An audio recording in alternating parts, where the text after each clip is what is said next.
Welcome back to the Real Revenue Show, where we give you real business concepts that'll help you grow and scale any business model. We're your hosts. I'm Malcolm. This is Andre Trust right here, my guy. And we're back with you with another episode. We've been a little inconsistent lately, but no more of that. We're back to it. Yeah. So the inconsistency is twofold. We got to tell it. We got to tell them the whole story, Malk. A part of the inconsistency as well is we were talking to a couple of the individuals that watched the show, trying to get some feedback, and I felt like people weren't picking up on the knowledge that we were giving them. Right. So it's like these episodes aren't like one episode at a time and you just watch it and then move on. Like these are real things for you guys to implement. Like we need you to go out and actually implement these things. So every once in a while I'm like, hey, let's just take a week off and maybe they'll rewatch an episode in the past or rewatch 2 episodes and realize like, Which has been happening. I didn't really implement the things that I was supposed to implement from episode 3 or episode 7. So we have to give them the full picture of the inconsistency. It's not just on us; it's on you guys as well. I need y'all to implement this stuff. And also, like I think what makes like this podcast unique is like we're actually like doing our own businesses like away from the pod. So sometimes like those schedules kind of conflict. Like it was one week I was just in it, and then it was another week you was just in it. Like you run multiple businesses, and that's kind of like what I want to talk about today. Is because the topic today is about learning a new industry and stepping foot in a new industry within business. So I wanted to know what was your experience? Like you just opened up a restaurant last year, and that was new for you. You saw it, you saw the opportunity, you kind of just went for it, and you did it quickly as well. So like, how was that for you? To be honest, bro, it was pretty easy. And I'm not gonna say that without like giving some type of context or like backing that up. But really, when you start a business the first time, you're learning everything for the first time, right? So setting up the LLC formation, organizing the staff, getting QuickBooks, getting organized with your accountant, making sure that everything is good, knowing your chart of accounting to make sure that you're on mark for your goals, building up that resume so that after 2 years you'll have enough to just go get any bank loan that you want or be able to like expand the business.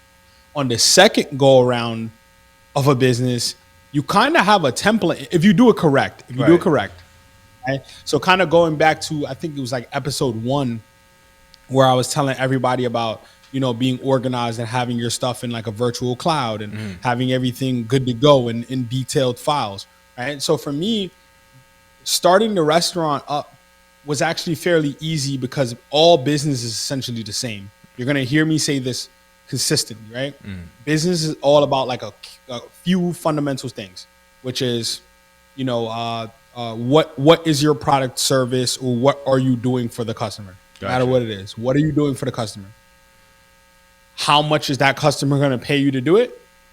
And is the payment that they're going to give you to do it sustainable so that you can live? I think those are like the base levels of it, right? Now, running it is always going to be the same. You're going to need a manager in place. You're going to need somebody that focuses on getting new customers. And the reasons I'm breaking it down like this is because I want people to view it as easy. I hate the mindset of like everything is difficult. Everything is madness. It's actually fairly easy if you're doing it correctly. And when I say easy, I mean the execution of it. Now, don't get me wrong. You might be in the trenches for 2-3 years. That's the difficult part. Yeah. The actual act of starting a business up, running the business and doing things like that, the steps are easy. That's what I'm trying to get at. Not the actual execution or being in it. That can become very difficult very quick. But the actual setup of it. So for me, setting up the business was fairly easy. The marketing strategies were fairly simple. All of these things I already knew because I had experiences from running my other companies prior. So when I tell people, that, we were able to pop it up in 90 days is because which is still wild to me. There are only like 5 things that we didn't really know. Right. There's a health manual, which our chef knew, but we had to kind of take a step back and kind of put ourselves in that mind state of understanding what the health manual is. Right. Okay. So there's a health manual. Got that. Okay, there are standards for the kitchen. Okay, got that. The employees work different type of schedules, so we need to learn how to schedule them and organize them. Okay, we got that. In this type of business, when you have over 40 employees, you need to have like healthcare, things like that. So, all right, that's new. And then those were like the 5 things, but they unravel themselves naturally when you know the questions to ask. So for me, it wasn't a very difficult transition. It was more like, okay, what are the cost of goods in this business? Well, that's going to be food, the alcohol, consumables that we need, like, disposable forks and stuff like that for when people have takeout and carry out. When people want to pick up items from like DoorDash, things like that. Right. You just kind of start to ask those questions up front. So notice that I said it's the same thing as my real estate company or any other company. What are the COGS? What are the cost of goods, to do this service? Mm-hmm. So once I got that, it was like, okay, well, how do we drive the cost of goods down, increase the price? And that's really the left and right lateral limits of it. So that was my major thing, bro. Transitioning. I feel like it's easier to transition to a new business coming from one than it is to start one. I think it's actually very difficult to start your first business. That makes sense. What are your thoughts on that? So, for us, right? So, as you guys know, like we recently just dove headfirst into business coaching, and we have courses and things like that. So that was new for us because we came from just doing what we are teaching now, right? So podcasting, shirt printing, and things like that, which were all like new for us as well. And I told the story of how we kind of just like evolved into each of those separate businesses, but to this new industry, I guess, right? What I do, and this is just my thing, like you said, all businesses kind of are the same, just like the basis of it, just kind of how to run something, how to make sure your numbers are right, how to make sure to keep especially when you start now, we got to make sure we stay lean with our finances and things like that. Yep. But specifically, like say this, the information industry, right? This one specifically, what I did and what we all did, we learned everybody's philosophy around it, right? We learned like high ticket, low ticket. We learned how everybody feels about Facebook ads, or don't do ads, or social media, like everything. And then we just kind of applied what we do. We just kind of took bits and pieces from everything and just kind of combined that into what we do now. So learning, and this is something I think is unique. Learning a new business or learning a new industry, like you said, if you already have some foot in a business, it's kind of easy. But once you're starting out, I think what you should do is just kind of learn a lot of different things. Like, and even if you have one belief system, learn the other one just so you can see the opposite point of view of why they're against that. Like, why shouldn't you do that? Like, why are you against ads? Or why are you against blogging? Or why are you, and this is just, I'm just talking in general, I'm not talking anything specifically, and that's just like politics. I don't want to get into politics here, but that's why I feel like you should kind of just always listen to both sides, because that just strengthens your knowledge around it, that strengthens your argument, that strengthens your stance on something to why we need to do this, right? And then once you report back to your team with an idea, you have the idea like fully fleshed out, and then you're able to just kind of work better from there, work faster as well.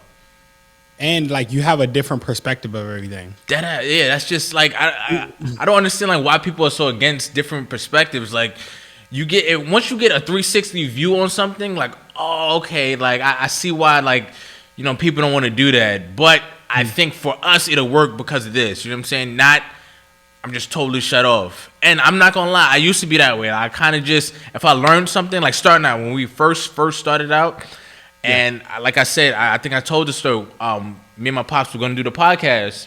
He goes, I think we should go live when we do our podcast. I was like, that's not what a podcast is. And then once he just explained his point of view, and then I kind of just had to like really learn and things like that. So people weren't doing live podcasts. I know a lot of people that still do that. I feel like we're the only ones that do it, me and my pops. So I had to watch people who just focus on live stream. And then I had to focus on like podcasts and just learn about both and just kind of combine them. That's what we did. And I think, if you're starting a podcast, once you kind of get your footing, and if you have the ability to go live, I say do that, because that creates a different type of relationship with your audience. And you create those super fans, you create those intimate bonds with your audience. And if you're talking about something like political, like prime example, our last episode, me and my pops were talking about something, couldn't get somebody's name for the life of us, and our chat, because we were live, had it for us. And we don't go into next week or the next episode being dead ass wrong the entire week. Somebody like, we corrected ourselves right there in the spot. So that's just one of the benefits, and that's just an example, like a real life example of what I had to go through learning a new industry and trying to take bits and pieces from different philosophies. I like the aspect of being able to question that industry. So like coming from real estate, I'll give an example of what I mean by like questioning the industry. So I came from real estate, mortgages, property management, and I'm still doing those things. They just run themselves essentially. Right. So when we were making the pivot, I saw a lot of things were done with cash in the restaurant. And I'm like, that doesn't make any sense. Like, why are we paying out, $1,000 a day in tips, in cash? We got to go to the bank like 3-4 times a day. That's stupid logistically. So like, why is there has to have been a solution for this, like we don't have to, we can still tip out the servers daily. We can still do everything that we need to do daily, but you don't have to go to the bank 3 or 4 times to get pickup envelopes and all of these things. So I'm sitting down and I spoke with all of the managers. They were all either in the industry before or have like tons of experience. And I'm like, hey, why are we doing it this way? I don't like it. Like, we need to have a solution. And my partner felt the same way. We need to have a solution. We're like, hey, well, Venmo allows us to like do that. And they're like, well, the employees are going to give pushback. It's like, no, the employees are going to do whatever we tell them to do because they're our employees. Facts, y'all work here. Y'all work for me. And I always want to stress that because it's important, because I talk with a lot of, owners and CEOs. And a lot of times, and I had mentioned this on one of the episodes, where as like a boss, you feel sometimes like, hey, they're working for me. I don't want to overstep a boundary. But it's like, no. That's actually really incorrect, right? You're running a business, and the business is the lifeblood of like how they feed their family, right? So they're hired for a specific job, and they need to do it, and they need to understand that that's their role inside of the company. And should they want a higher role, here's how you get there. Should they want to go start their own business, more power to you, right? But then you assume the risks that I'm assuming, right? And because I'm assuming all of the risks from having leveraged leveraged dollars into this, then you're going to do whatever I tell you to do, or you're not going to work here. Right. So, me being able to come into the industry and be able to like question it and say, okay, that doesn't really make sense because I have a different perspective coming from a different industry, was kind of like what allowed us to fast track. I think we're on par to we're either number 1 or 2 for like best restaurant in Jacksonville already. Got you. Right. And it's like, and it became, from an aspect of us understanding business prior to this and being able to come in and question a lot of stuff. Like example, I see a lot of waiters, writing stuff down. And I'm like, okay, like, why do you guys write something? I'm sure there's an electronic device that we could probably fix this with. Yeah. And it's funny, but like you go to a majority of these restaurants, and it's because the restaurateurs or the owners tend to start businesses, especially mom and pop restaurants, tend to start businesses with, we're going to keep everything as low as possible. I start businesses with the intent of how fast can we become number 1. Got it. But that's not business number 1. Let me say this again. Let me rephrase this, right? Business number 1 needs to be the most lean business possible, right?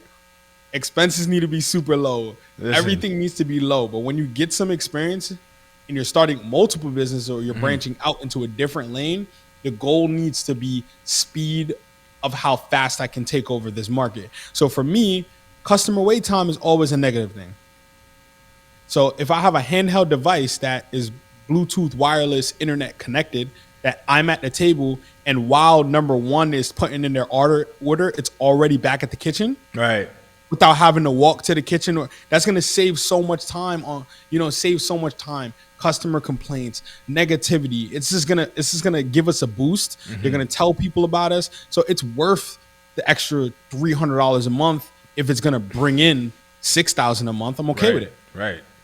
But like coming from a different industry, you get those perspectives of, okay, I know it's a different industry, but how can I question what this industry is doing? And we question a lot of stuff, man. That's what innovation is about. And again, you're coming from a business already, so you kind of just like you're looking at a business and the way things are traditionally done, and you're just kind of like, wait, why is this the way? Why are we doing it this way? Oh, because we've always, because it's always done this way. Always done it this way. Once I hear that, I'm just like, all right. I hate that. So I've much. learned too. It's like, okay, we don't need to do it that way then. If it's one thing, Malc, that I really truly to my core, like pet peeve, I hate it, is we've always done it this way. Or what do you mean? This is how it goes.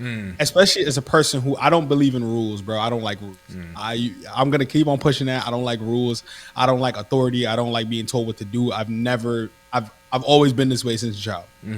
So you're going to tell me that we've been doing it this way for what? Like, have you seen the experiment? I forgot what it was. It was like maybe the 80s or 90s, but they have this experiment where people. There's a person getting on the elevator. They time it up. So they might get on the elevator on the first floor. Right. Then they'll have a group of people get on the elevator on the second floor, knowing that the dude is going to like the seventh floor. And they'll face the complete opposite direction. No door, no windows, no nothing. Yeah, and then like 99% of the time, the other person to turn around, they fold. They fold every time. They fold, bro. Yeah. And it breaks my heart because that's the nonsense that we live in, right? And then when you're a person who doesn't fold and it works because you didn't fold, you're now considered a bad guy, or, oh, they're this and that. Right. So, you just kind of struck a chord in me just now. Yeah, like, social engineering is crazy, especially when it comes to business, because a lot of the times, like, and people don't realize this, a lot of times like these traditions or how things are done this way is because like they had to do it that way. Like there was no other choice. So there was no wireless iPads when restaurants were just getting started and servers needed to remember orders and things like that. So that's what had to happen. Now technology can cut a whole transition down. Like you said, the way this doesn't have to go from the table all the way to the kitchen. Like it just sends it. And then that cuts down on time. That cuts down on a bunch of different things. And it's more accurate as well because you have everything like digitized, computerized in there. Like, come on.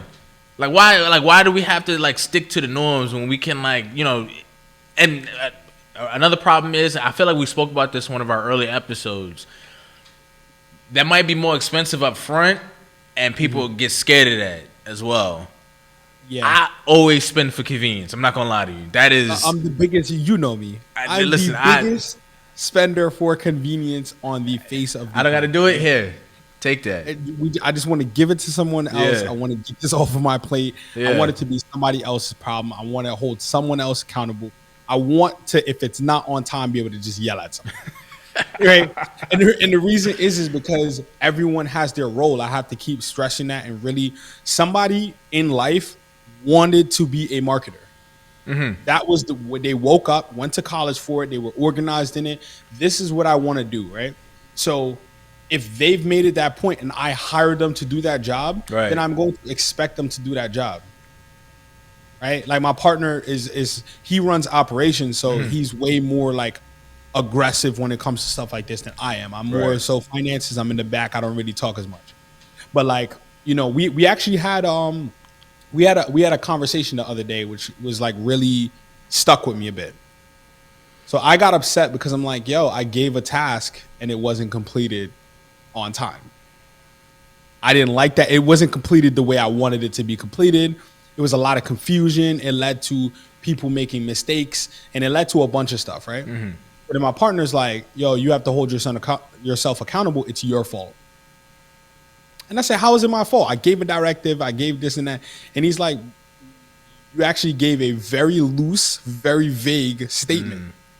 It wasn't. There was no organization to it. There was no thoroughness to it. And he's just flaming me. By the way, I was like, at this point, I was like, all right, let's go to the boxing ring. I'm ready to scrap it out. And but it all made sense though. It was actually very spot on. Like I had to take a step back and sit back. And he was telling me that he looks at the business from a lens of execution, where I look at the business from a lens of, how do we get into the future? How do we get 75 locations? How do we get X? So I don't think about it from if I'm going to give an executable task, it needs to have X, Y, Z. It needs to have a date. It needs to have this. It needs to have thoroughness behind it. And he was irritated with me because it's like I gave them a scapegoat. Got you. Right? I gave them a way out. Versus being like, you mean, so because I was very vague, I read back the message, bro, super vague, bro. It was 1000% my fault. I did not give an answer correct. I did not, because I'm so used to like being behind the screens and being like somewhere else that I don't really interact. Yo, real quick, have you been watching, do you have Apple TV? I do not. So there's a show called We Crashed. It's about the WeWork thing with Adam Newman and how they. Was it the movie? This is a show now. Like they had a doc on Hulu. They had a doc on Hulu, but now it's a show. Like and it's really good because, like you said, like the guy Adam Newman, like the head of everything, he was the visionary. He's spend to earn. Like he's just spending all types of money. He's cutting all types of just terrible deals, and then his partner Miguel is the one who he's like doing the logistics, and he's like, like what are you doing? Like what are you doing? Like this does not make any type of sense. Like, and he's trying to go get more money. He goes, we don't need more money. We need to clean up. We need to stop the bleeding here. And Adam was just like, nah. We need to just keep expanding, keep growing. And that's always like something. And I think we spoke about that too when it comes to like partners, or we should talk about that. Mm-hmm. As well, but when you were explaining that's what I thought about. So if you're listening right now, if you're watching, like it's a really good show on Apple TV. It's called We Crashed. Really good show. I'm gonna have to check that out. Bro. Check it out. I watched the documentary and I thought it was fire. No, that was a great doc. So it's like, so now I'm gonna definitely. I wrote it down. You said We Crashed, right? And it's on Apple We TV? Crashed. Yep, great doc. Okay, perfect. So how was it? Now let's flip it on its head a little bit. How was it starting your first business in contrast to opening up the restaurant? How was it like trying to learn this new industry, this new real estate industry, or with all that comes with it, like all the different aspects that comes with that? Like, how was that? It was super difficult, bro. I'll be honest. Like starting the real estate company out, it's more so fear. You don't know what is on the other side of it. Right? It's like, I don't have any money at this point. Like I'm doing okay because I'm in the military. Right. But I don't have any money. Right? So not outside of what I was saving and stuff like that. I had pretty decent saving at the time. But like that was my savings. Right. It wasn't like it was just play money or expendable money. So for me, it's like I'm working really hard at something when there's no like guarantee that there will be a positive outcome from this. Right. So it's a lot more of a psychological warfare for your first business than it is for like your fourth, because like example, right? So, and I talk about learning it. We my partner and I talk about learning in blood all the time, right? So my first business, we leased out this location, right? It was like, I think like $4,000 or $5,000 a month or something like that. I fully expected to have like 60 agents on board, and it would pay for itself super quick. In year one, we had like 5. Yeah, like 5. So now I'm in decision mode. I'm like, all right, is this necessary? Is this location necessary? Right. Is our business model just not good? And like, what is the issue, right? So there's theory versus application, right? So I'm learning in my first business that the theory sounded good, but the application of it is that, agents actually don't really care about their commission like that, the way that you would think that they do. Because in my mind, if I'm building out a company, when I was working for, I'm not going to say their names or anything, but I was working for other brokerages. And they were taking like 75% of my check doing nothing. Right. So I had this profound idea. I said, okay, velocity. If we can get a lot of sales for a small number, then we'd still be able to make millions of dollars pretty easy. So I came up with, okay, Keller Williams has like a cap system. Their cap is like $30,000 a year. Depending on where you at, you got to pay Keller Williams that amount of money before you can get 100% of your commission check. Okay. So I'm like, okay. But a lot of agents don't make the cap, and they never really get to make more money, which they never get to invest in themselves, which slows down their process. So I said, okay, what's a reasonable 10,000? Super reasonable. Like any agent breathing should be able to just pay 10,000, right? But what are we going to take away? Let's take away all the fluff, right? Okay. You're not going to have an office because it's not needed. 98% of the time, you're going to be on the road or with a client. It doesn't make any sense to have an office. But we're going to have a centralized office that you can come print, and that should a client want to meet in person, there is a conference room that you can book. Okay, 2. We'll have offices, but those offices will mainly be designed for creativity spaces, learning how to do sales, all of these things. And I'm like, kill it. In my mind, this was the best model on the face of the earth. I was designing it for myself. Right. Because I'm like, I don't care. I don't need anything from a company. Just get out of my way and give me my check. Got it. But the rest of the world didn't see it like that. It was like, I want my office. I want to be like, it was like a validation thing. And I was like, oh, they really care about this office space.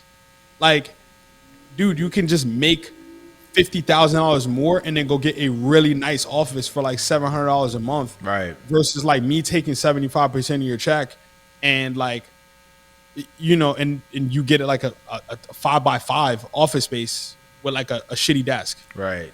It wasn't making sense to me because once again, I'm numbers analytical type. It wasn't registering to me. So I say all that to say we got this nice place, like $5,000 a month. We're bleeding from it, bro. We're bleeding from the place. And one day I just pitched to my partner. I'm like, hey man, to be honest, downtown is starting to go up for sale. I want to buy a new office. We'll have control of the building. We'll scale back our team, make it like a really private team because you and I are really carrying the sales. We got a couple other agents that are carrying the sales. Let's cut all the dead weight. Let's get rid of everybody that's not performing. Let's just be a small team and just be really, really good at it. He was in agreement. He's like, hey, once again, you run the books of finances if you feel like it could work. So I go to cancel our lease, bro. And in the lease, because it's a commercial lease, it's like, I'm so used to residential that you could just give a 90-day notice. Right.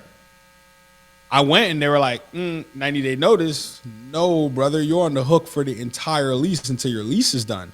So if you want to cancel your lease right now, you're going to owe us like $200,000 up front right now. So I'm like, oh. So now I'm like scrambling like, okay, well, we can't keep going at this rate. It's not going to work. Like losing my mind, bro. Losing my mind. Like, I don't know what to do now. And just by the luck of the draw, I saw that this other real estate company was trying to like expand. One of my agents was cool with them. She met with them, negotiated the deal, and out of pocket, I think I had to pay like anywhere from $14,000 to $20,000 out of pocket, right? Versus the $200,000, which is a blessing to this day. Yeah, that's. Right? But guess what I did? Now when I'm doing every single transaction that deals with a lease, there is a buyout. That's the first thing that goes in every single thing. There is a buyout clause determined up front, which is now just 3 months of rent. I think that's very fair. 2 to 3 months of rent. So if the rent is $5,000, I'd owe $15,000 no matter what. Right. If the rent is $2,000, I'd owe $6,000. To break my lease at any point, no brainer at this point. Right. But that's the difference between your first company and like your third or fourth or fifth. As you start to build, passive income streams and build these things up, you can start more companies. But now you learn like, okay, I don't want to learn in blood again. Right. So how do I fix these things up front? And it's pretty dope. So going from the first one to like now this being like our fourth or fifth or sixth or something like that, it was so easy, man. The bank accounts rolled in real clean. Right. Everything was organized. We have all the stuff in place. All of our stuff is up and running. All of our tax IDs, all of our unemployment numbers, our state tax IDs, like all of those stuff just like rolled right in. And it's like, okay, what do we really need for this business? Well, we don't need that. Right. That doesn't make sense. It sounds good. up front, but it doesn't. You don't actually really don't need it. Yeah, I don't think people like when they want to start a business and things like that, and like say I want to do this. I don't think they focus enough on specifically what they're trying to do. You know what I'm saying? So like you said, like, you did real estate, like you went deep on real estate. Like, I need to know everything about this. I need to get great at this. I don't think people do that enough with their businesses, because like when we think of business, we think of like if you say sales, like sales could be a lot of different things, but it's usually lumped into just like one category. You get what I'm saying? Like, is it sales? Is it like insurance? Is it cars? Is it homes? Is it like these? If you want to, you have to. I feel like people have to get like really specific with what they're about to do, so the learning curve is less steep. You so I'll flip that question back on you. Okay, you're in the middle of a pivot right now. Right. How is it going transitioning from all out media company to consulting digital product? Listen, type of company. Dre, I promise you, when I say I could not find, so I would find videos on YouTube and things like that. But me, if you know me, I love reading physical books. Like that's just how I. We're in the same boat. That's just how I get to my studying. You know what I'm saying? So I could not find a book on it. I could not find, and then I found, like, by the chance, I did find one, right? And I think I showed you the book was like 400 pages. I didn't put it down for the week. You remember that? You remember that that picture I sent you? Yeah, like 400 pages, and I think it was three different books. Finished it all in a week because like I was just going through it. Like I was like, I'm going to understand this. I'm going to understand every angle to this as well. So by the time I presented to my team, and that's what I did. I came to my pops, my stepmother. I said, "This is what we're doing. This is how we're gonna do it. This is what I need, and this is why I need it." They understood because one, I had social proof. Like, okay, this is what I've been studying. And then two, I showed them, look, I went 3 different philosophies about it. I've been watching videos on it. I've been reading a lot, very heavy stuff on this as well. This is where I think we should go. And then they were able to go, okay, like they were able to find trust in me. And I think we spoke about that when it just comes to like having proof, and then they were able to believe in me a little bit easier. You know what I mean? They believe in me anyway, but I just... Bro, when I need to learn something, I feel like you have to go like really in deep on a specific topic, not broad, very specific, and then find your way out broad. So that was the answer. Did I answer that? You did a little bit. Okay, you did a little bit. Say it again. I'm gonna rephrase the question again, right? Go ahead. So, how is your transition right now? Oh, right. You're in the middle of a pivot right now. Got it. So it's not necessarily a pivot. You still obviously are doing urban act, but this is so different from what you're used to. So I would still consider it a pivot. So, all right, the pivot is actually going really well. It's just I had to get out of my head a little bit when it comes to information, because I remember the first time I thought about doing the course. I remember you actually were the first one to actually say it, because I helped you with something. You was like, you should teach a course on this. I was like, I don't know enough about that, right? But I did. I knew more than you, right? Yeah. So I did know enough. You get what I'm saying? And as long as you know more than me, then you're qualified to teach me. It's just that simple. It's that simple, right? So I had to get out of my head when it comes to me actually teaching and me being in the forefront of me teaching, because like I've always had a little insecurity about that. So I had to get over that. Like, okay, I know what I'm talking about. I do know what I'm talking about, right? Mm-hmm. And the reason why I think it took so long for me to even do the course is because I wanted to make sure it was high quality. Like I didn't cut any corners. So that's the only real thing that I think was slowing me up on the pivot. It was because I was in my head about just, do I know enough? Am I qualified enough to even speak on these things? But I am. Yeah. I know my stuff. I actually have worked in these industries prior to teaching. I am still working in these industries prior to me, putting out these courses. So the pivot is going well. There's some things that, there's always like new techniques. There's always new technologies. There's always new pieces of software and tools like that. that come in the middle of what you're doing, but you kind of have to roll with those punches. Like, you kind of just have to adapt, and that's what we're doing right now. And do you feel like Urban X prepared you for that? Absolutely, man. When we started Urban X, bro, like I told the story before, but it was so much trial and error, like you said, learning in blood, bro. Just oh my God. Like I remember we spent like $10,000 on our own like custom streaming platform, right? So we were able to download our channel on Roku, Apple TV, things like that. Like you can watch our podcast from there, right? So we were super excited to unveil that to people, right? We came on the show, had a big presentation, showed everybody, and it was a dud. Like $10,000 just dud. You get what I'm saying? I downloaded it. I watched a couple episodes, bro. I forgot about it. No, but here's the thing. That was one of the lessons we had to learn. We learned that people like watching their content the way they like watching their content. If you're used to YouTube, if you're used to coming into YouTube, getting a whole 20,000 people at the time to go over here, that's a job. And if you don't have the capital to stay up with that, and mind you, we're not a big corporation, so we don't just have money to be spending on this service all the time, right? So we're racing against that clock. We're burning money, and then at the same time, to get an audience over to a different platform to where they started watching you here, madness. It's insane, and that's why people with big Instagram followers don't have big YouTube channels a lot of the time. Sometimes, okay? I've seen it all the time. I've seen people with huge Twitter followers don't have a big Instagram following. I've seen it all play out because to transfer an audience is not easy. You actually taught me that. Yeah, I did. Yeah, you actually taught me that. Yeah. We were going. I was doing like my first iteration of like this. Right. Essentially, or like what I wanted to do. I just, you know how I am. I test the waters. I'm just gonna start something up. So I was just like, all right, let me jump on.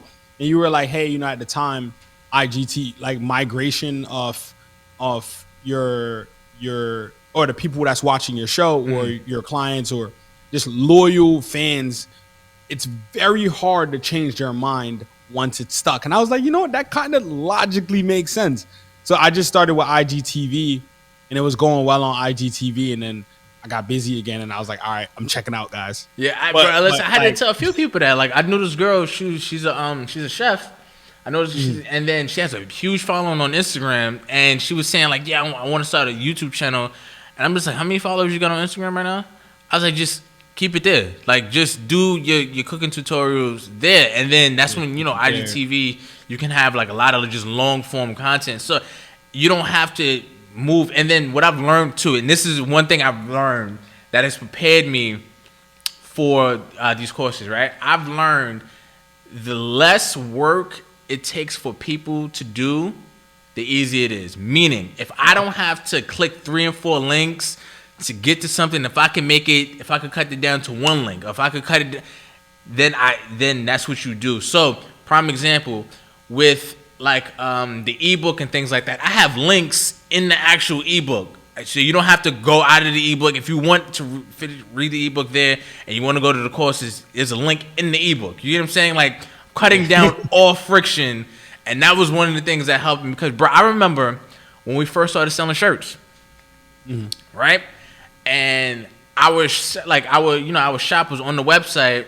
And people couldn't find the shop. Mind you, it said shop at the top of the page.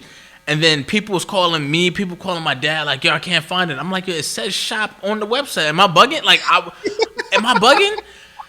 So then my pops was just like, you gotta make the button big. Like, you gotta make the button big and the red where it says shop. And then you realize, like, yo, people are slow. Oh my God. Like, you have to cut down all friction. Like if it's difficult, if it's hard to understand, if you feel like you have to explain and you have to cut it down.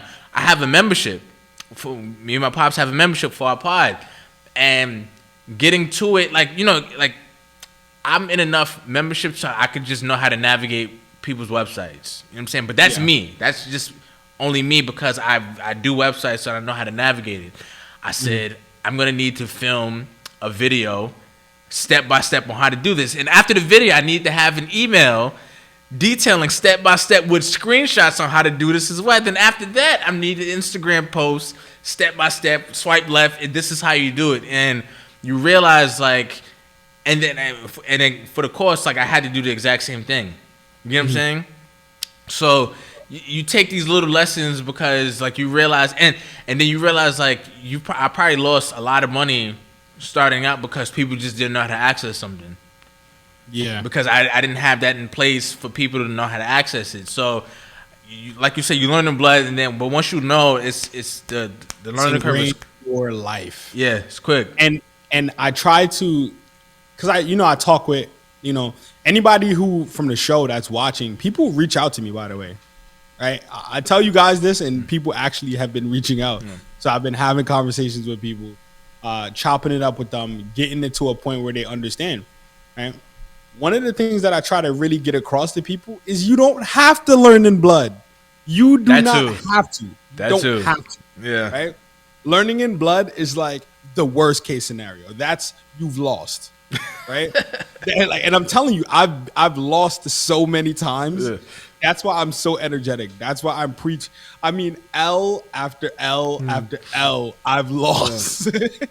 So I'm trying to get people to really realize, like, please, you don't have to take an L. You don't have to go try this on your own and then end up having to pay the $200,000 for your commercial lease because you didn't put a buyout in the clause, right? Like these are things that are here. They're readily available. So as you're starting to try to make a pivot, right? The number one thing that I did as I was making my pivot, I asked those fundamental questions. What are the COGS?